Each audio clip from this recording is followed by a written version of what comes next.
अस्सलाम वालेकुम बच्चों, आज मैं आपके लिए लाई हूँ एक नई पहेली। आपको मेरी पहेलियाँ पसंद आती हैं? अगर आती हैं तो मेरा चैनल जरूर सब्सक्राइब करें। चले हम पहेली को शुरू करते हैं।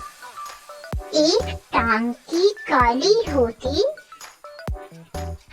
जाड़े में वो हरदम सोती, गर्मी में वो छाया देती,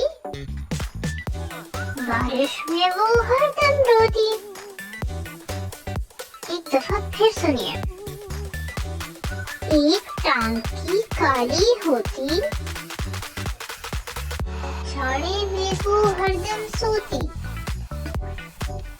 गर्मी में वो छाया देती,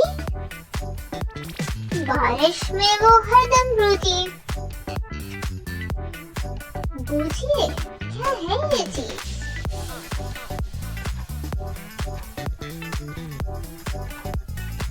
इसका जवाब है छतरी। बिल्कुल सही। किन लोगों ने सही जवाब दिया मुझे कमेंट सेक्शन में जरूर बताइएगा। अल्लाह हाफिज।